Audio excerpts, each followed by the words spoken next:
Good evening. I'd like to welcome everybody to the River Falls Planning Commission meeting. First thing we'll do is stand and say the Pledge of Allegiance.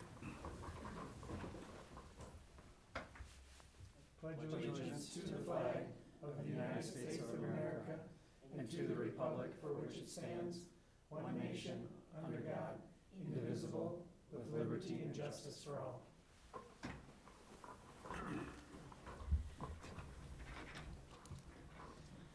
Okay, can we have a roll call? Moody? Here. Reese? Here. Watson? Here. Woolsey? Here. Hinsman? Here. Stiesel? Here. Okay, next we have approval of the September 3rd meeting minutes. I so move. I'll Second. All in favor? Aye. Opposed? Next, public comments. Is there anybody in the audience has anything like to talk about? Now would be the time to step up. Yeah, come on up. Just, there should be something you can sign into up there. Oh, You did it. Oh, Yep. sorry. They like to keep switching that around on me. So my name's Ron Jensen. I own 119 West Cedar Street. And I talked to Amy earlier in the week about the rezoning from industrial to commercial, limited commercial.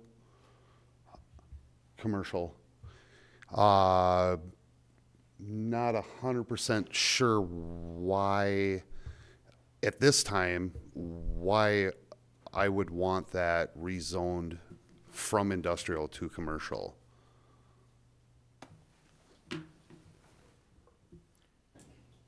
Are you asking a question? He's been in business 20 years in compliance because we fit in the industrial category. We've been there 20 years. No one has come to buy. I know they want to redevelop that lot until they cut that whole block, but until someone comes to purchase it, right now we're in compliance. We've been there for 20 years, staying in compliance. If you take it to commercial, we're out of compliance.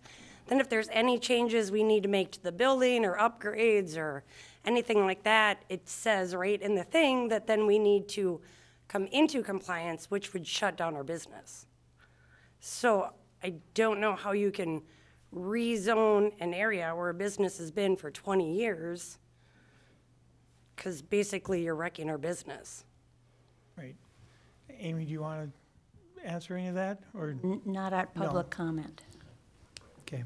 So That's well, just, it's a hopefully- very big concern about, No, I understand. So as we talk tonight and as we talk about through the subject and that, hopefully that'll give you your answers. Will we have another opportunity to Yes. speak? Yeah, because we're not taking any formal action tonight. All Right. we're doing is suggesting that they keep going down this path. Right. So there's nothing formal. Will be, we're not going to say, yep, we're going to do this and it'll be done. Sure. This will all be coming back to us again. Okay, so we'll like I say, and obviously as we understand it more, that's why we're here, to understand more of Yep, what and why. yep, Okay. yep. I appreciate You it. bet. Thank you. Thank you. Anybody else have anything? Okay. Mr. Mayor, I have a point of order. Yep. I believe that we wanted to approve the minutes from October 1st, and it stated September 23rd, so I would move to approve the minutes for October 1st, 2019. sure we didn't do that? We did them, I said September 3rd. Oh, I'll second that. Oh, I read the wrong, sorry. I got a little cheat piece over here that I didn't change that was my fault, so, yes. I'm sorry. Thank you, no, thank you, that's right. So I got a first and a second for the October 1st meetings. Yeah. both. All in favor? Aye. Opposed, thanks. I'll try to follow the right agenda now. Okay, so let's move on to our current items. The first thing under current items, number one, we're gonna move down because they had a conflict, so they're not gonna be here right away. So we'll start with number two, which is the consideration of a resolution to approve a general development plan for the northeast corner of Sixth Street and Cemetery Road. And Sam will give us a little presentation on this.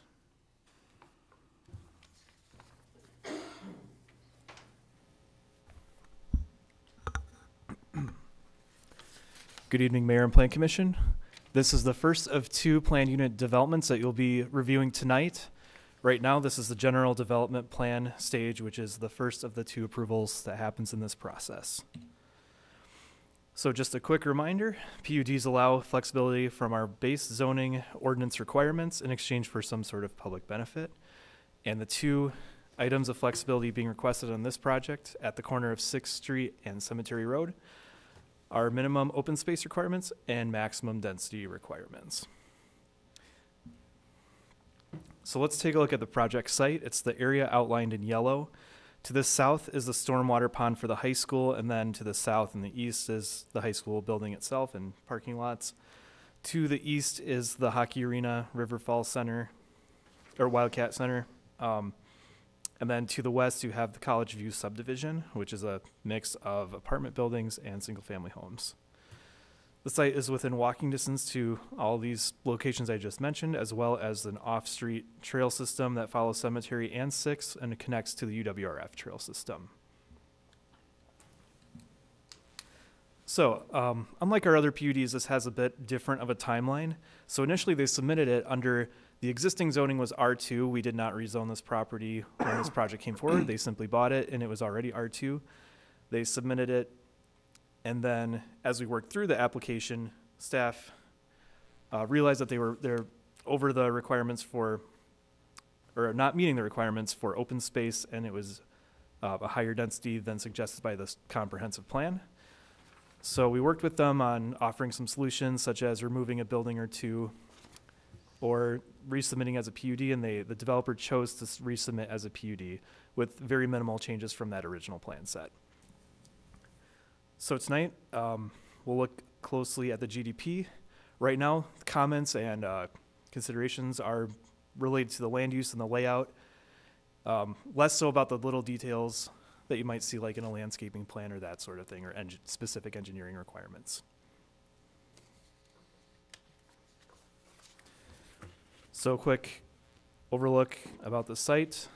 It's zoned R2 medium density residential. It's a 92 unit multifamily building divided among 9 buildings. 4 of the buildings are 8 units each and 5 are 12 units. The units they are offering are between 1 and 3 bedrooms and 1 and 2 bathrooms. The entire site is 8.4 acres. It features attached garages. Depending on the building, there's 1-car garages, 2-car garages, no more than that.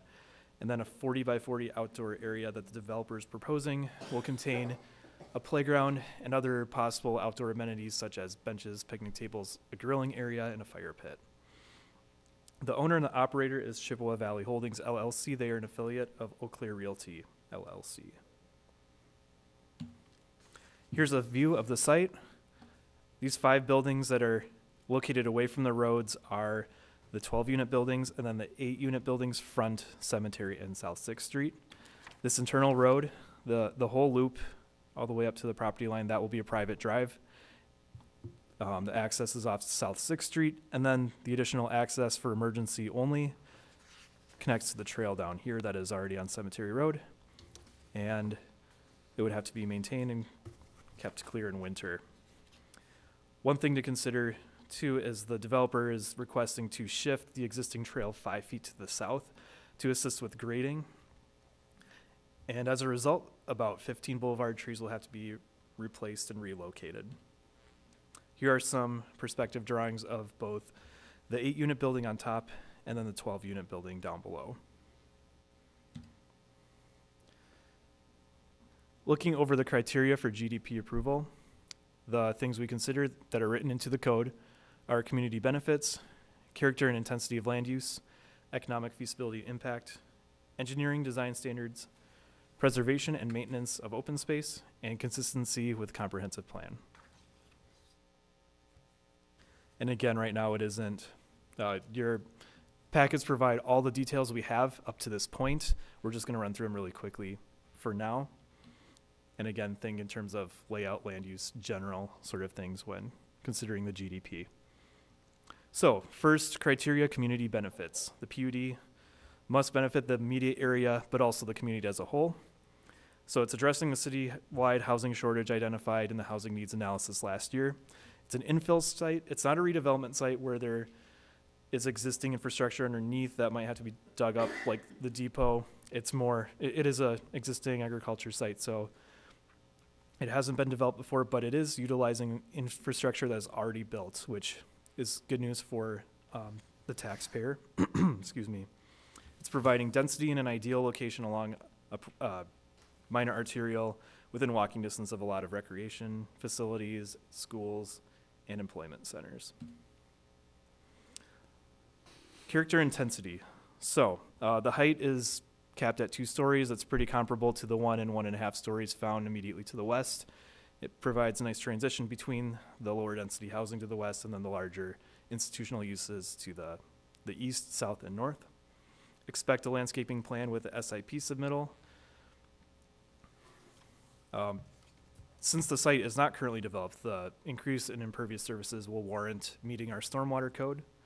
There's also an opportunity to combine resources with the Wildcat Center for a joint stormwater pond, since their pond is older and doesn't quite meet the current code. It maximizes the use of the existing streets that are already built. Water, sewer's already under there, that sort of thing.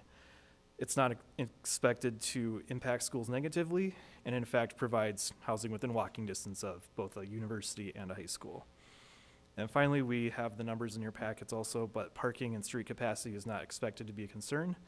The parking that was in that initial submittal before it became a PUD was well in excess of what the code requires, so they are not requesting a parking flexibility. And then 6th Street, we don't have the traffic counts on 6th Street like we did on Cemetery that showed that there's enough capacity, but it really only leads to the College View subdivision and then the undeveloped portion of UWRF to the north. Economic feasibility and impact. So one thing I will point out, there is no tax incremental financing associated with this site. They are not requesting one, unlike several of our other PUDs such as the Depot or University Falls.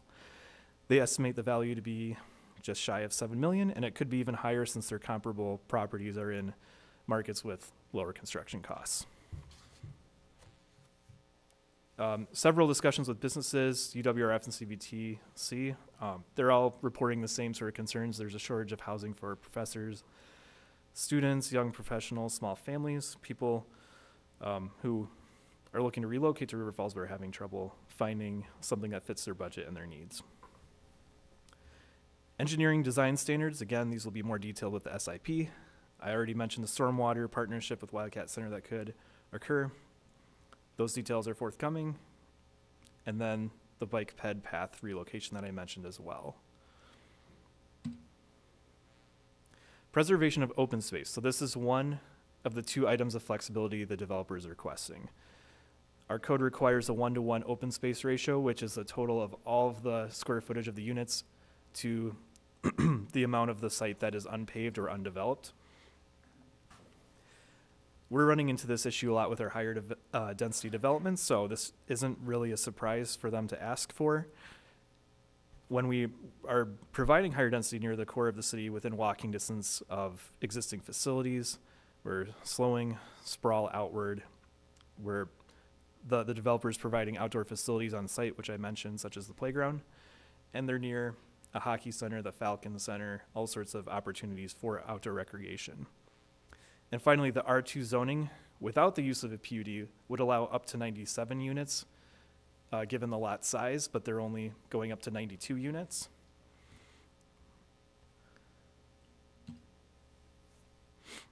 And then the other area of flexibility is density. So here's where there's a bit of a mismatch, between the zoning district that was already there and then the future land use category that was already there. So it's R2 medium density, but the land use category in the comp plan is low density residential.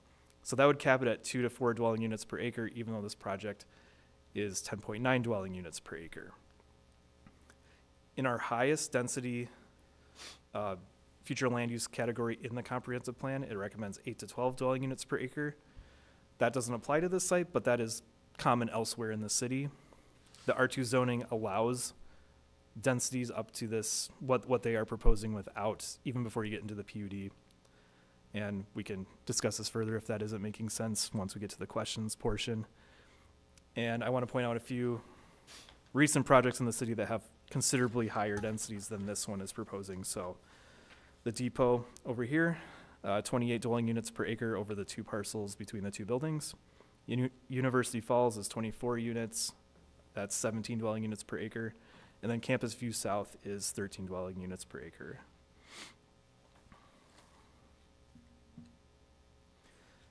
A public hearing notice was published in the paper on October 31st, and staff has not received comments to date. Our recommendation is to move forward with the GDP by forwarding the resolution in your packet to council for them to approve the GDP. That's all I have. So, Mayor, I will pass it back to you. There's questions for Sam. I have a couple, if nobody else does right now.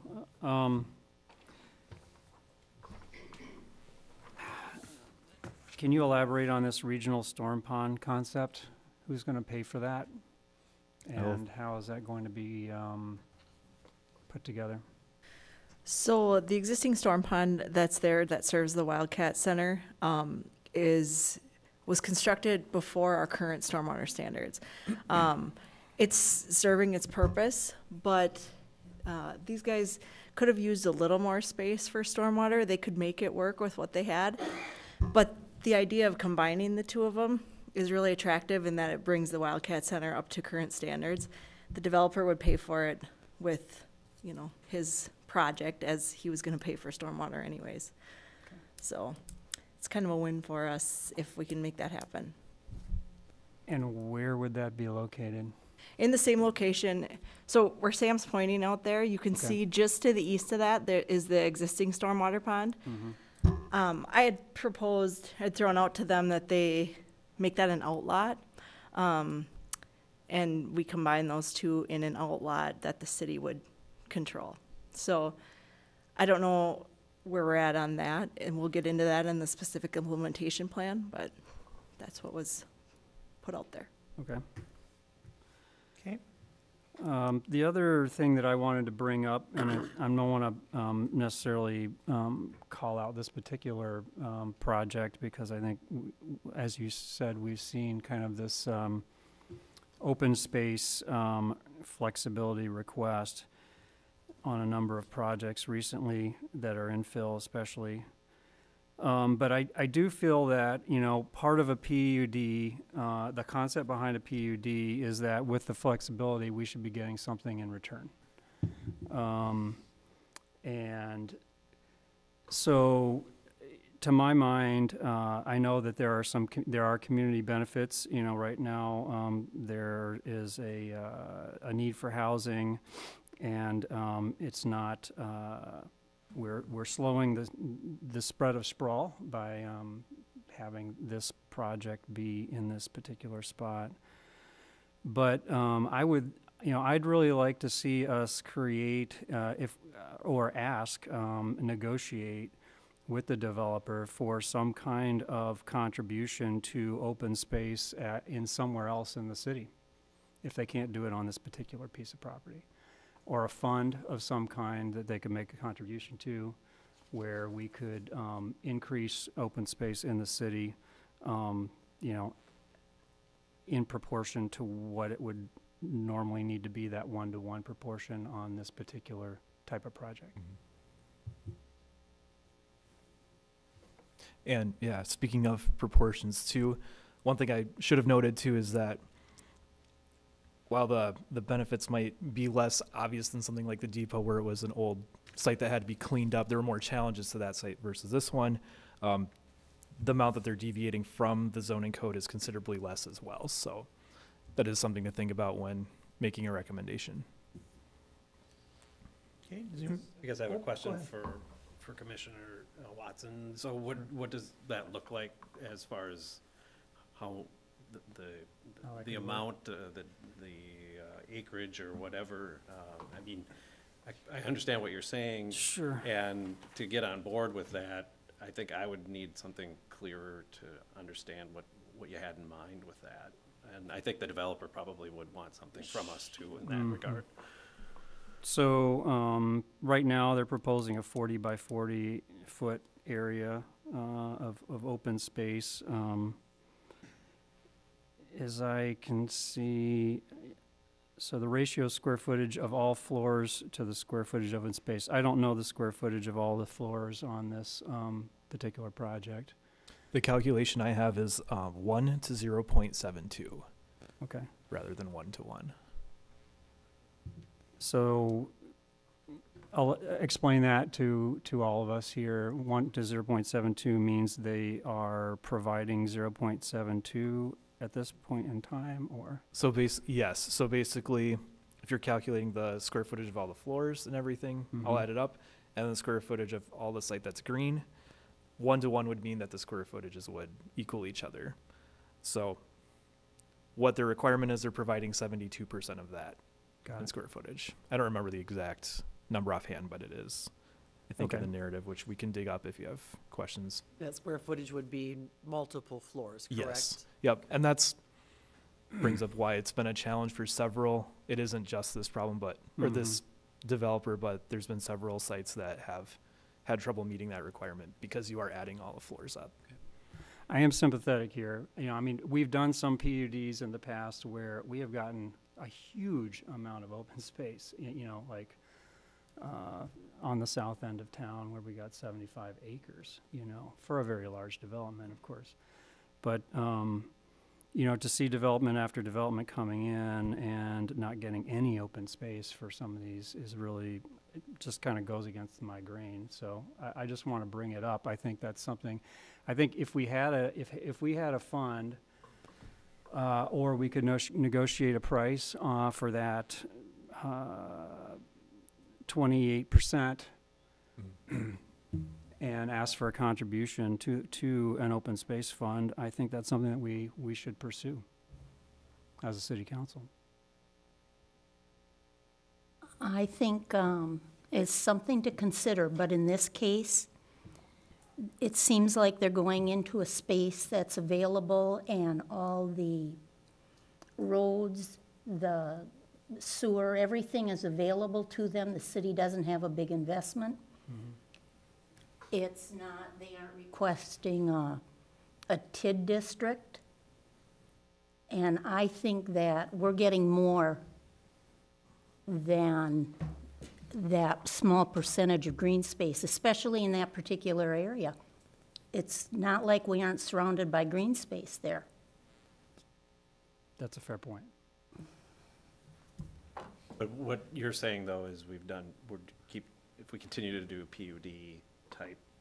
Yeah, I think my message is for staff really to take back and to look at how we can make that a possibility in the future. Because I don't want to give away green space, you know, on these PUDs over and over and over again, which is what we seem to be doing right now.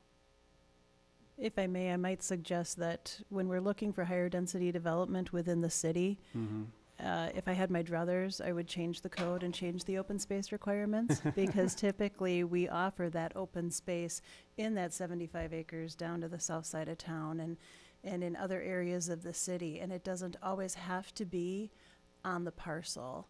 So just a point to consider, but staff can definitely take this and take a look at it. Thank you. Okay, any other questions for anyone? Mr. Mayor, I move for the resolution approving the planned unit development, PUD general development plan, GDP for Wildcat Terrace. Second. Any other questions or comments? All in favor? Aye.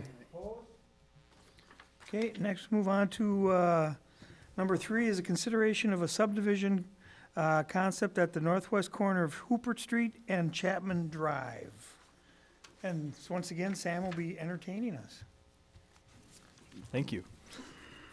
All right, so this is different from a preliminary plat in that the code allows us to bring concepts of plats before Plan Commission and city staff for review prior to submittal. And this one's relatively small, but we'll just go through it quickly. So as you can see, the pink highlighted area that's Chapman Drive and Huppert Street, that's the corner where the site is being proposed. It's a 7.2 acre site. EW Homes is looking to subdivide it and do some twin homes. And what I did was took their site plan concept and I overlaid it on our existing, you can see all the existing buildings. to show what it looked like. So we've got 9 twin homes on 18 lots, a private cul-de-sac that would essentially be the extension from Newcastle, but private and maintained by the HOA. And then there's 2 outlots. There's this triangle right here and this triangle over here that would just be maintained for open space and landscaping.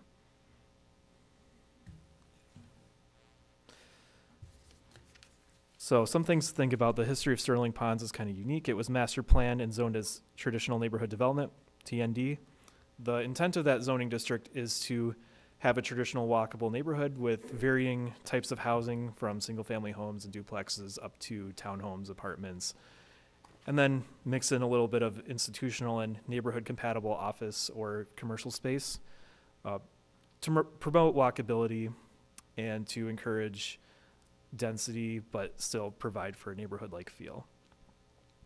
So it started out with a preliminary plat in the early 2000s, and then part of it became the Sterling Ponds Corporate Park after market conditions changed.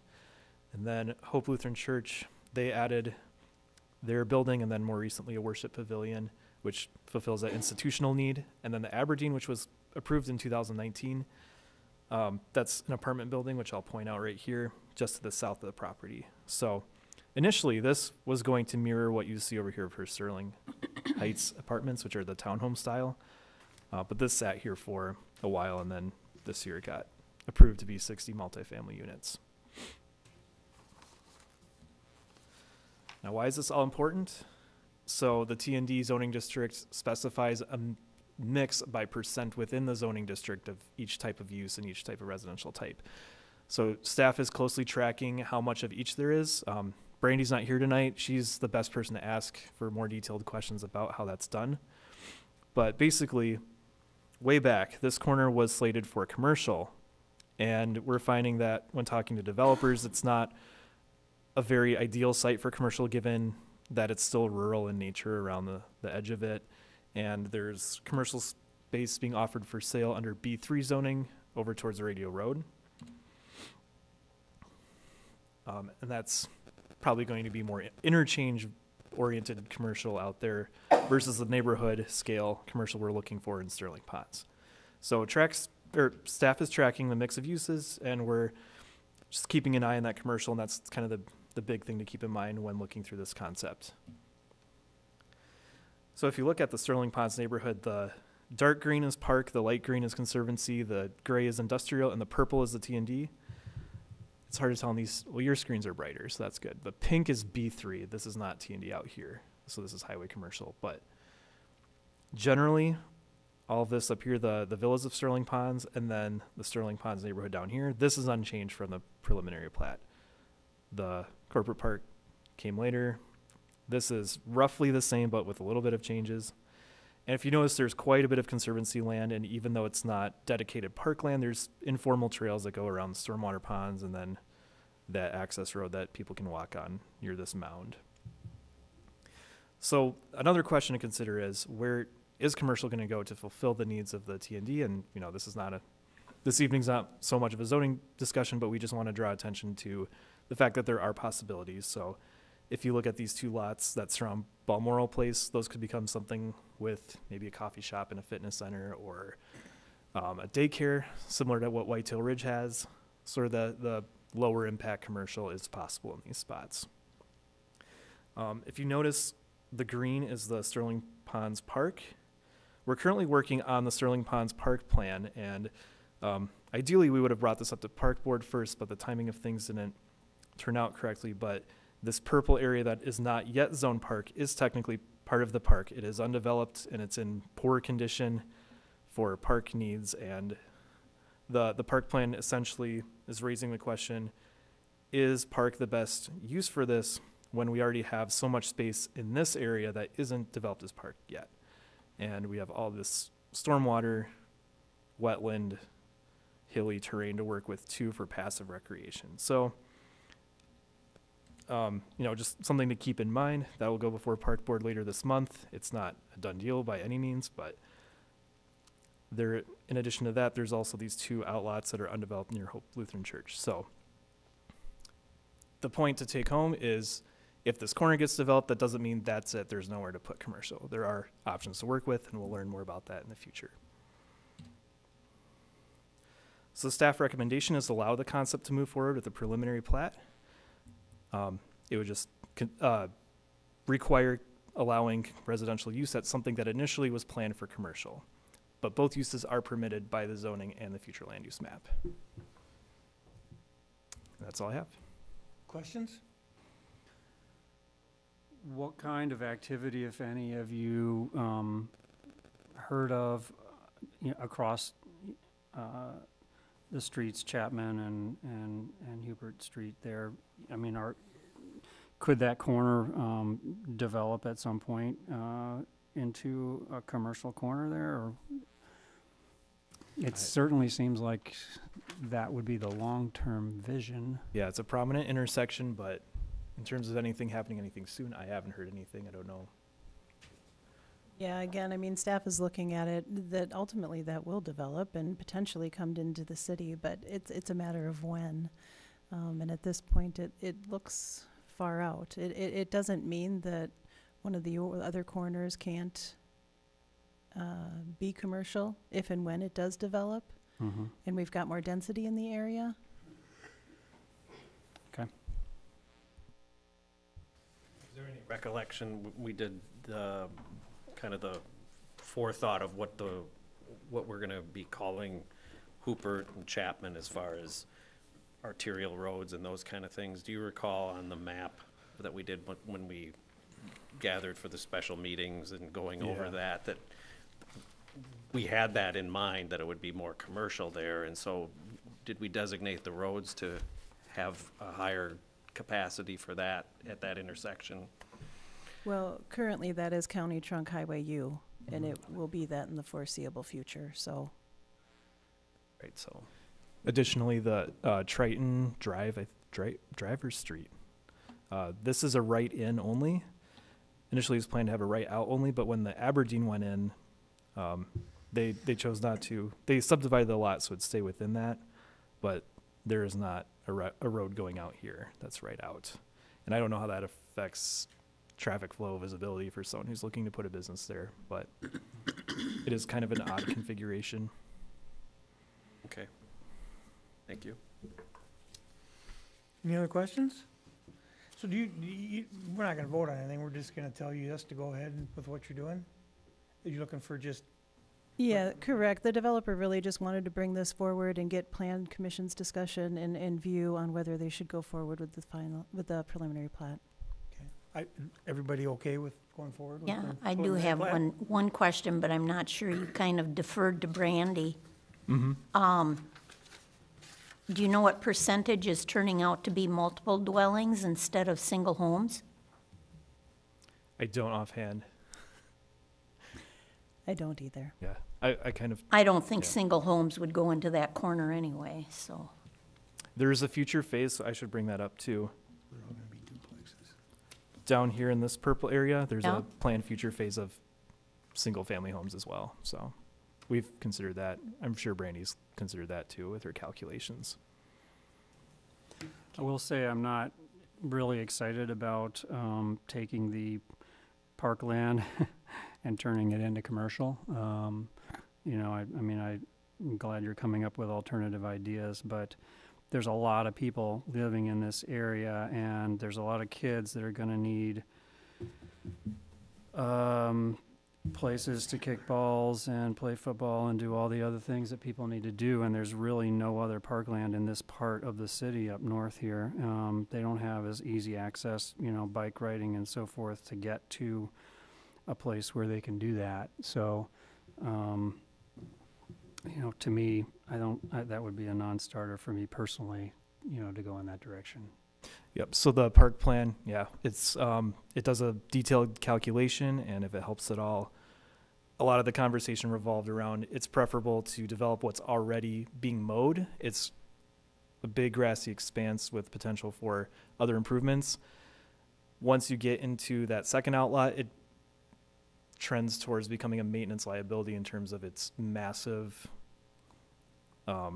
for what's out there now. I mean, the neighborhood could continue to grow in the future, but I should mention too that it's not that as simple as this whole lot would become commercial. It may involve a configuration where part of it is retained and that sort of thing. So Okay. Anybody else? We're all good then? Yeah. Okay. I'm sorry, what? Comment if I may. Sure. My commission member is Matt Heeb with ACA Engineering. Just one point of clarification on the comments are roadway we're proposing will be public, built to public standards, so the cul-de-sac will not be private. I think it was mentioned that it would be private, but that's going to be a public roadway built to the standards. The right-of-way will be dedicated to the city. Perfect. Thanks, Matt. thank you, Matt. Okay. Okay, next we move on to number 4, consideration of a multi-parcel rezoning between Division Street and Cedar Street and Clark Street and the Kinnick River. And I believe Amy will walk us through this.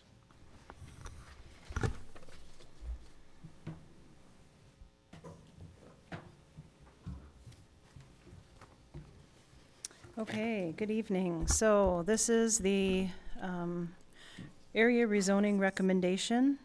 So just to clarify, this is not a rezoning before you tonight. Again, this is staff's recommendation. As we take a look at this area in closer detail, there are a number of items that could be cleaned up and pushed forward if Plan Commission chooses to do so. So tonight, really, we're looking for your discussion again and direction to staff on how to move forward.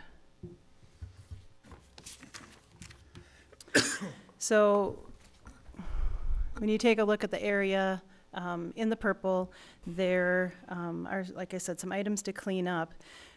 And if I back up, Section 17104 provides for both Plan Commission, council, or property owners by verified petition to be able to bring forward rezonings. Tonight, this is, again, staff asking Plan Commission to potentially move this forward if you so choose to.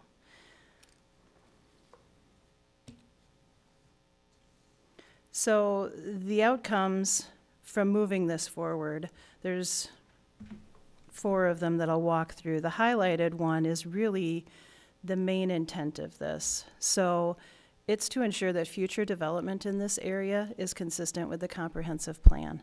We'll get into this in more detail, but currently our zoning and our future land use is inconsistent. And so if we're looking at future development in this area, we're not going to get what we want. So again, we're looking at this space, looking at that 50-year vision and those goggles of what we want in this area and potentially making changes for that. We're going to walk through a 2015 resolution with some items that haven't been cleaned up from that. I'll talk about some cleanup items from the Depot and City Station property that we should take care of.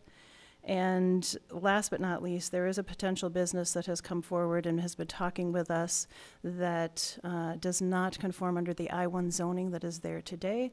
So this would assist them to move forward as well.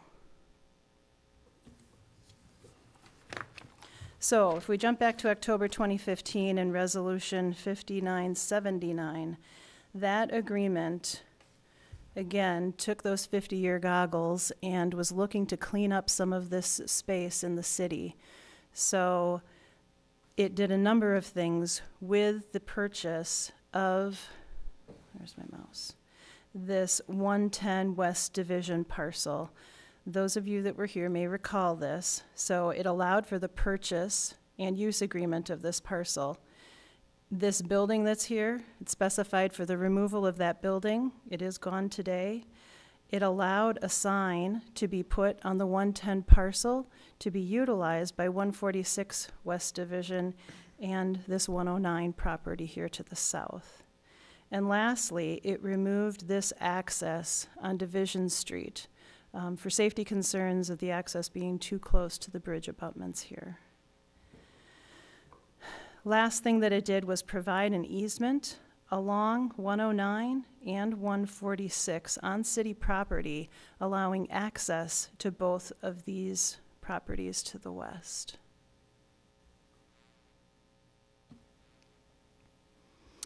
If we look a little closer, the staff report also called out that this right-of-way be vacated. You'll notice this is where our trail is today. It is within right-of-way. Noted to vacate that and then rezone this area as conservancy. These two items have not been completed to date.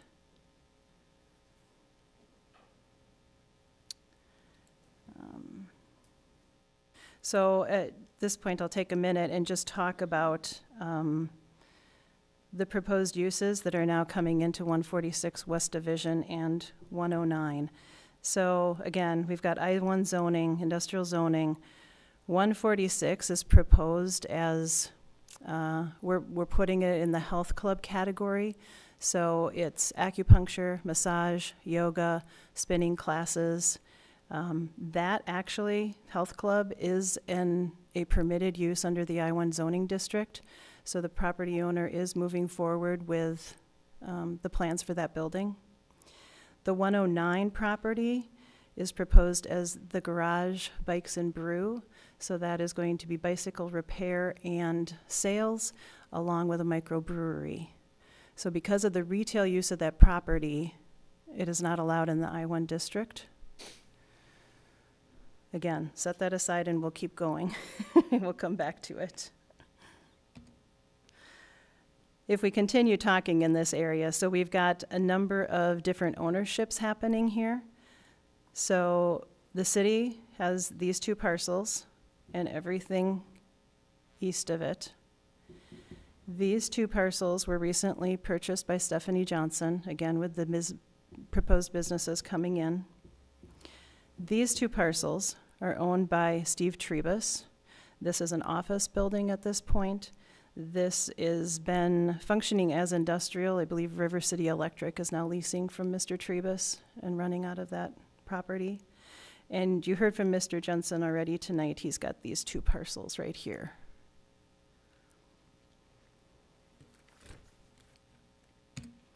So I'm going to pull us out a little further. If we look at this area a little wider tonight.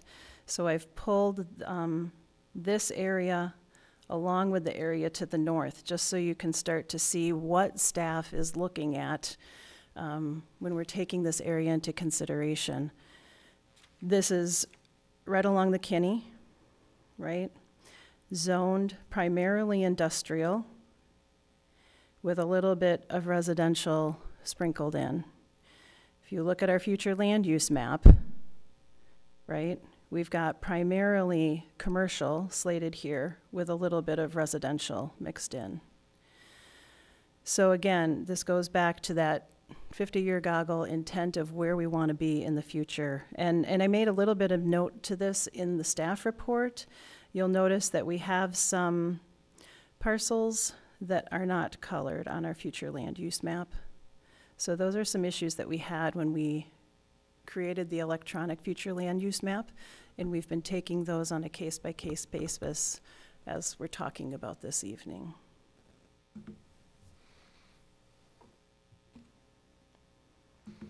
So in the staff report, I talked a little bit about a proposal for commercial zoning and whether we went with B1, B2. So just to be clear, the future land use specifies Main Street commercial, which is synonymous with our B1 district. However, when I started looking at this, I was taking some things into consideration, and I'll kind of walk through those a little with you. We don't have to make a decision on B1, B2 tonight. I just wanted you to start thinking about this, again, if it's something that you want to move forward with. If we look at B1, there's permitted uses that I get slightly concerned about, like gas station, dry cleaning, bowling alley. Those don't typically fit in with the type of mixed-use development that I think the city has been visioning for that area in the future. And the B2 district, limited commercial, permitted uses include the high-density residential and office. However, some of the commercial uses, like restaurant, sporting goods store, most of the retail type functions from the B1 classification are shifted as a special use under B2. We don't have the perfect zoning classification here. We just don't. So it's, if you want to move forward with commercial, it's picking one or the other. and going forward, but there's pros and cons to both. And again, if you want to move forward, we can get into those at a later date.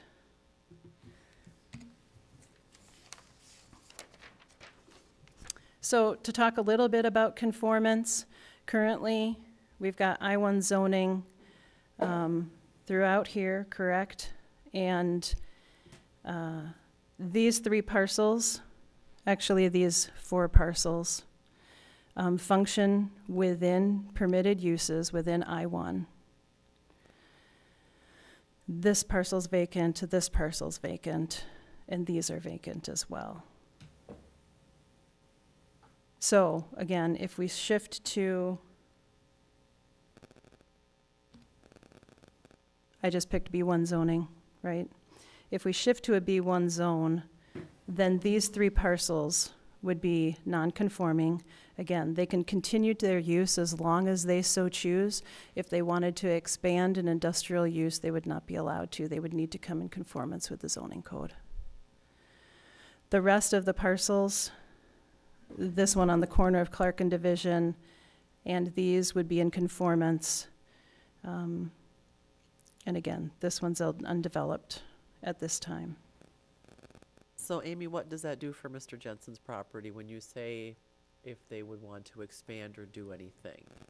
He's in compliance right now. If they would want to put another bay in, connect the 2 buildings and put another lift or something in, what would he have to conform to if it was, let's say, B1? What would have to happen for him to continue doing the business that he's doing?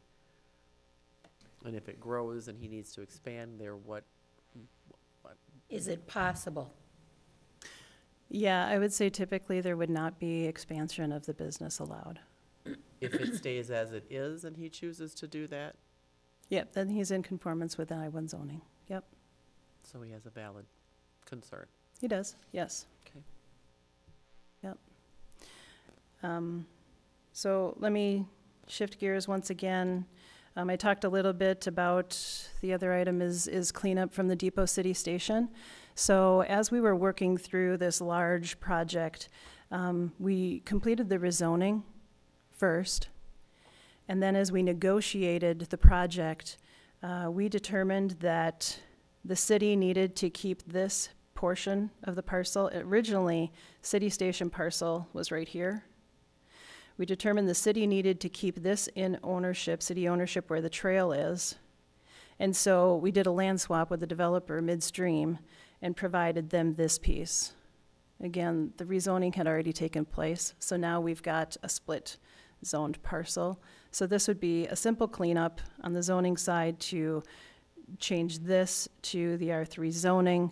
And at the same time then you'll see we were looking for the trail to be conservancy, so we would clean that up as well.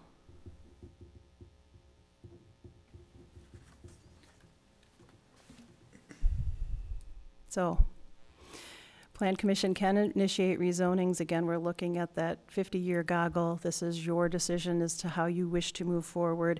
It is staff's recommendation to clean up this area based on the future land use map. And at this point, I would consider staying with the future land use map and moving forward to a B1 rezone. And Mayor, I'll turn it back to you. Okay. Does anybody have any questions for Amy first? Yeah, there's no exceptions, no special uses that Mr. Jensen could take advantage of. He's grandfathered in now, so he's safe, but he can't change. Yes. I can look back through the B1 zoning, but I don't believe there's an industrial special use. Let me ask a follow-up. Is there anything that Ms. Johnson can do if it stays industrial for a special use to be able to do what it is she wants to do that would put her out of compliance for I-1? I believe you stated that the bike and beer doesn't work in the I-1. Correct. Is there something she can apply for a special use that would allow her to do what she desires to do in the current zoning as it is? Ms. Moody, I'm going to need to check again. get back to me. I should pull up, I brought the code, so if you want to continue discussion, I can pull the code up and double check. It's just, I got another question for you. Go ahead. I was just gonna say, it's just if, you know, we're looking at special use One way or the for a other. current or one way or the other, exactly. I'm just curious if, I don't know if this, what I'm wondering is, you know, Mr. Jensen had talked about, like, if they were gonna sell it and they had to do some fixing of stuff to sell it, that would be permissible under, if we went to a B1 or a B2, wouldn't it? I mean, say he had to do some electrical work to bring that up current, or would that, you know, for him to sell it, would that be, or something simple like that? Yeah, I would say that there's limited maintenance that can happen on the property in order to keep it functioning as an I-1. Okay, But if he wants to build a new building, Right. expand the I-1 use, that would not be allowed. You know, I feel like we have a responsibility to move forward with the 50-year goggle concept. I know that when I first found out that this side of the river was industrial, I was a little surprised. But taking into account how long it had been zoned industrial, but I think we really need to realize what kind of city we want in the future and work toward that, as opposed to I'm sorry, Mr. Jensen, what's convenient? but at what cost to those that are currently Right, I providing for the city and taxes and, right, I agree. yeah. So it seems like we could have an option as well to rezone all the parcels that would be in compliance with a B2 zoning and leave out of the equation for now the 3 parcels that would be in non-compliance once the zoning, if we were to do the whole thing. We could just leave those 3 parcels out of this action. You are correct. And if I may go back to Ms. Moody and Ms. Reese's questions. So under B1, I've got special use of repair garage. So if everything was rezoned B1, he could function under a special use. I don't know what that necessarily would gain him. We'd probably have to think about that a bit further if there would, be allowed expansions under a special use permit. Typically, if that's going to happen, that special use permit would come back to Plan Commission for review. So I don't know how beneficial it would be at this point. And if I jump down to I-1, special use, I do not see that retail component in here. so if we rezoned everything to B1 or B2, Mr. Jensen could get a special use permit.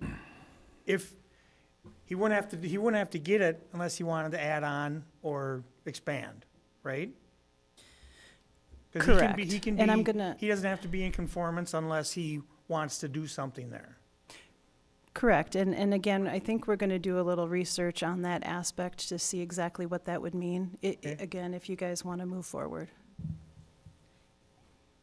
And yet if he sold, it would have to be in compliance with the new zoning. If he has A a special business use that permit on the site, Yeah, that special use permit can transfer property owners unless the special use permit specifies that it needs to stay with the original owner only. I think Okay. there's conditions that can be put. I'm guessing though, whoever buys it won't be doing I the same would- thing. Whoever buys is gonna be a developer, and Don't know that. sorry to say that, but we'll probably knock it all down and, We're under no delusion right, that property will be bought for development. right, I'm certain of that.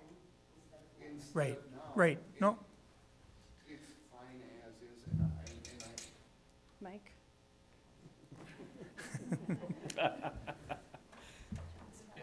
I apologize. So, like I say, I know eventually it will be bought, it will be developed. I have no delusion that that will never happen, and that is the plan. And I understand. I appreciate the long-term plan in the city. I won't be there. That's okay. But in the meantime, I need to run my business. So it might be, I've been there 20 years already. It might be 30 more years before that's developed. We're one step closer. There is an apartment building that's been built across the street. So that's one step closer, but that's one step in 20 years. When someone comes and they want to purchase my property, it isn't going to matter what it's zoned currently while I'm there. Once it's bought, then whatever their plans for it, obviously not likely that it'll be industrial. At that time, it could be rezoned. I understand it would be easier to do this all at once than to leave me and part of Steve's property out. But for me to move forward, if we change it and then I'm under a special use, then it's more complicated. If I need to get a building permit, it's going to be much more complicated for any little things that I need to change. As it is right now, it would go through like it normally would under any other industrial property. If I did add on the developer that comes in, he's just got to pay more for my property. I mean, basically what it boils down to. And I can just keep going business as usual until somebody knocks on that door. But until today, no one's knocked on my door. Right. So until they do, it would just, to me, make more sense, less hassle later down the road to just leave it as is. I don't need a special use permit.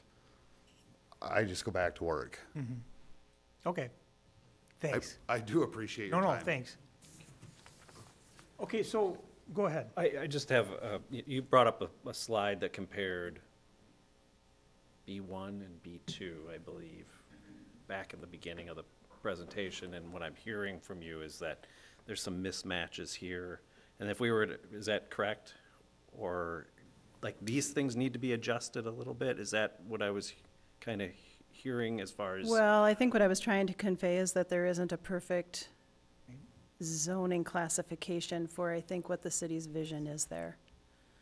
Because I'm also looking at, I'm taking the map wider and I'm looking at Main Street and I'm looking at similar businesses that are, as to Mr. Jensen's, and we've got B3 highway, and but yet, you know, I know there's other criteria and I haven't dug that far into it, and it's, but that's right next to residential.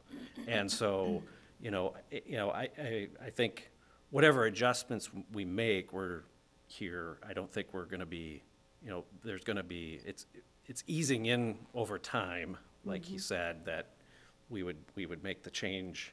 There's special use permits, or we zone it, this little parcel this way, and I don't think it's a hardship to the neighborhood, based on what I'm seeing in other parts of the city, and so that's kind of where I'm going with that, so I thought it'd take Yeah, you're saying in other parts of the city, they've done it this way. Well, yeah, it just happens that there's B3 Yeah, next yeah. to residential. Right. It's a similar business, so, but I understand we want to get to that vision of, the 30 years, 50 years, and have it cleaned up, but it takes time to elapse, I think, to So do that. you'd be more in favor of leaving Mr. Jensen property alone? And his is industrial. Right.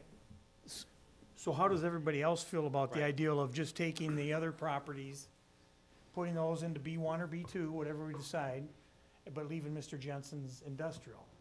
I do, but I'm in favor of some wording that says Mr. Jensen is the end of industrial. Right. I think I don't think we can do that, can we? If he's zoned industrial, he's zoned industrial. Well, then I think you better look into it. I think a little more research into Yeah. what what the special use permits Yes. would require and how flexible they could be for him over the next 20 years would be helpful. And I think you're right about that in a way. I think in the ETZ, there's those kind of provisions where the next owner, there's an adjustment to, you know, there's a grandfathering in and those kind of things. And yeah, I don't want to muddy the water here, but I think that in the spirit of some of the other things I've seen, I think that's, could be acceptable, but I don't want to, you know, it's back to what you were saying is, let's look into it some more. The only thing I would recommend, if we're gonna look into this, which we should, find some more stuff up, I'm gonna go in a different direction. On the other side of Division Street, going all the way down Clark Street, on the east side, we got apartments there, we got townhomes there, we got the Moose Lodge there. That's all industrial too, is it not? Yeah. Correct. Is that something else we should clean up while we're doing this? Or Yes. look into cleaning Sure. up while we're doing this? I mean, you know what I mean, just to kind of get everything in the same, along the river there? in the Yes, same- we were gonna take a small bite-sized piece, but we can take a bigger bite. At some point, this will come back too. Right, But as long yes. as we're doing one side of Division, maybe we should look at doing the other side too. Yeah, before we At lea- run into more trouble. Or look into it anyways to see what you guys think. Yes. Okay. So I think I'm hearing consensus on staff bringing this back again? Yes. Yeah. Okay. Yes. One last thing, one of the things I use as a guidance is the Kinney Corridor Plan. And I'm looking at what was proposed there, and it is residential all through there, and we're talking about something different. So what I'm kind of learning here is that that's a guidance, even though it's pretty fresh, and but it's adaptable, it's adjustable to these possible shifts in allowing for commercial, B1, B2.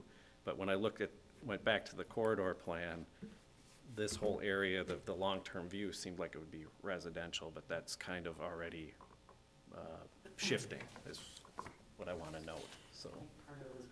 Residential was retail with residential above to try and, Yeah, the map wasn't, Yeah. it wasn't quite Yeah. It wasn't a zoning map, but it was, and I don't it just, know how it you made zone some that. import. When you do So- the retail down below, the residential up above, I don't know what the zoning is on that, but that's kind of what the picture was, I believe, Okay, heading towards the moose and whatnot. okay, all right, thank you. Okay, so bring that back to us. Well, thank you. Okay, thanks, guys. So now let's go back to, are we okay with this? With what we just said? Okay. now. Let's go back to number one, which is a consideration of a resolution to approve a general development plan for 1300 South Main Street. And Amy will talk to us about this.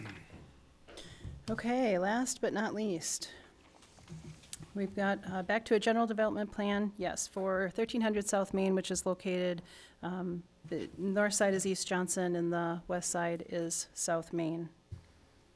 So again, we're looking at a GDP approval tonight. This is approval for this use on this parcel with the specific implementation plan potentially coming at a later date. So we provided you much detail in the staff report, as Sam did on the last GDP. I'll go through some of those criteria, but in a little bit of a shortened version. So this PUD is being requested again for zoning flexibility on density, open space requirements, and parking.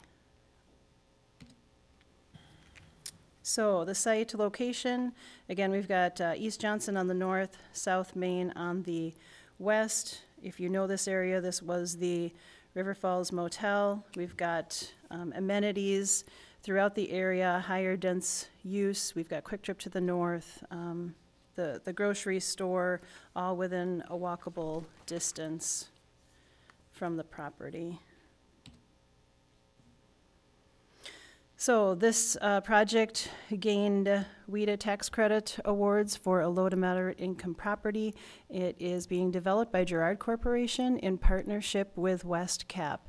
WestCap is our area's community action agency, and if you're not familiar with them, they primarily provide services for low to moderate income residents in our community.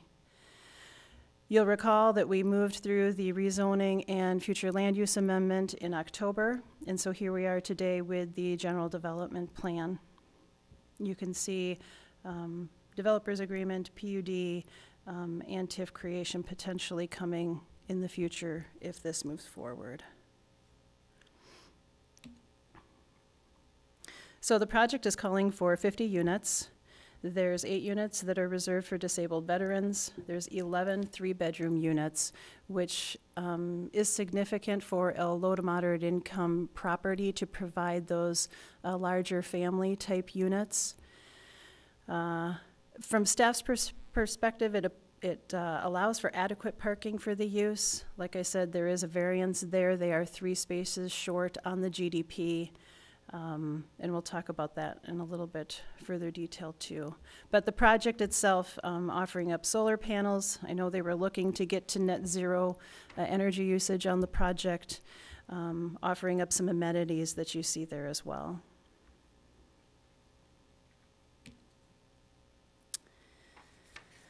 This is the site plan.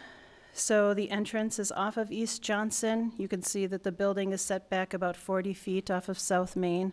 The 3-bedroom units, I believe, will be located on the first level, and they will be separate entrance walkout type units. So there is some internal circulation on the property with sidewalks as well.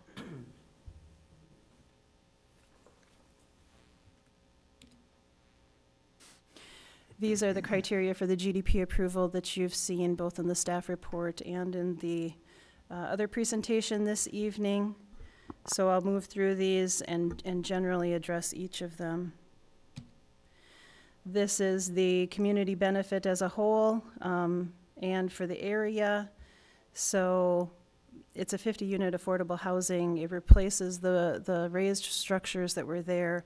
Again, density close to UWRF, downtown, employment, parks, services. It's a nice location for this type of development. When we look at the character intensity, there are a number of criteria that you see on the left. Staff didn't see anything out of the ordinary that did not comply. It's a 2-story attractive building. Underground parking is a bonus as it reduces imperviousness and is an efficient use of the land. Staff did not see any negative impacts to schools or traffic, and it looks as though they're providing architecturally diverse features as well as materials. So the flexibility on the parking stalls is being requested through the PDUD. Again, 3 stalls currently, and again, staff thinks that this is going to function fine. There are 21 bedroom units in the facility, and again, 8 reserved for disabled veterans. This may change again as we move through the SIP, so there are some things that need to be added to the property yet, such as bike parking. We're not quite sure. We've made some suggestions as staff as to where the meters should go, whether they're internal to the building or external, the electric and possibly gas meters. So please know this is general development plan again, so we're looking at whether this is the use that you're looking for on this property. From the economic feasibility aspect, we are looking at a future TIF district on this location. The staff is currently negotiating with the developer on a developer's agreement with a minimum guarantee of $5 million and a minimum tax payment of $100,000 for 17 years. The value is not expected to decrease following the 17-year guarantee period. However, staff was a bit concerned because WestCap will be the owner in the future of this property. So staff has also worked through a pilot agreement with the developer. So that's payment in lieu of taxes. So if ever the property would become tax exempt, it would function under the pilot agreement, and the city would get paid the specified amount in taxes. This is an arrangement similar to how the housing authority functions in the city. From the engineering and design standard aspect, the engineering typically gets into further detail in the SAP phase. However, I know that engineering has taken a look at the stormwater plans and doesn't have any concern with them at this time. I talked with the engineer, the developer's engineer, prior to the meeting. He's looked at staff comments already and doesn't see any major issues coming forth with the project. One point of note is that there will be a speed reduction request coming to council in the future if this project moves forward. Part of the funding for this project is through the Housing and Urban Development, and they have a sticky little criteria of noise that I think caught everyone by surprise. But we worked through it. The building got pushed back a little further from the street, and in order to meet those noise requirements from HUD, the speed limit will need to be reduced to 25 miles an hour in that area.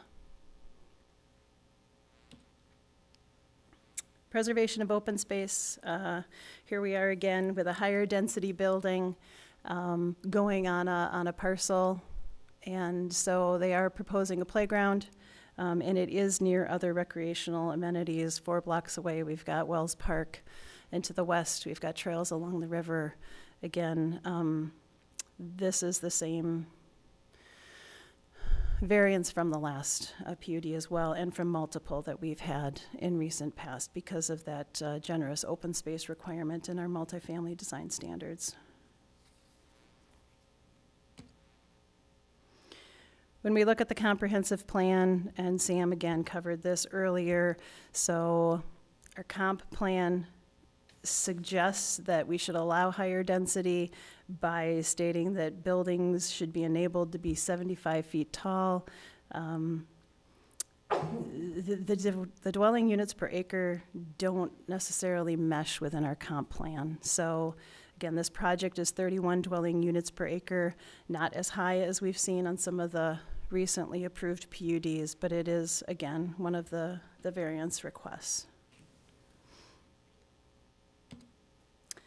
We did provide notification in the paper October 31st and have not received comments to date. And if this moves forward, we would look to City Council to take up the GDP and the developers agreement on November 26th, and then would look to December and January for the specific implementation plan moving forward. So staff's recommendation is to forward the enclosed council resolution for GDP approval to the council for 1300 South Main. Okay, questions? Anybody have any questions? No? Okay. I'll entertain a motion then. I move for the resolution approving the planned unit development PUD general development plan GDP for 1300 South Main Street. I'll second that. Questions or comments? All in favor? Aye. Opposed? Okay. Next, we'll move on to the director's report. Done. So, you'll see a director's report in the packet, and this is new that we plan to provide to Plan Commission each month. So I would just take a moment to highlight a couple of the projects that you'd see. I think it's on, majority of them are on page 2 of the text. Much of what we've been working on the last month has been development related, with a number of larger scale projects coming through and prepping for this evening's Plan Commission.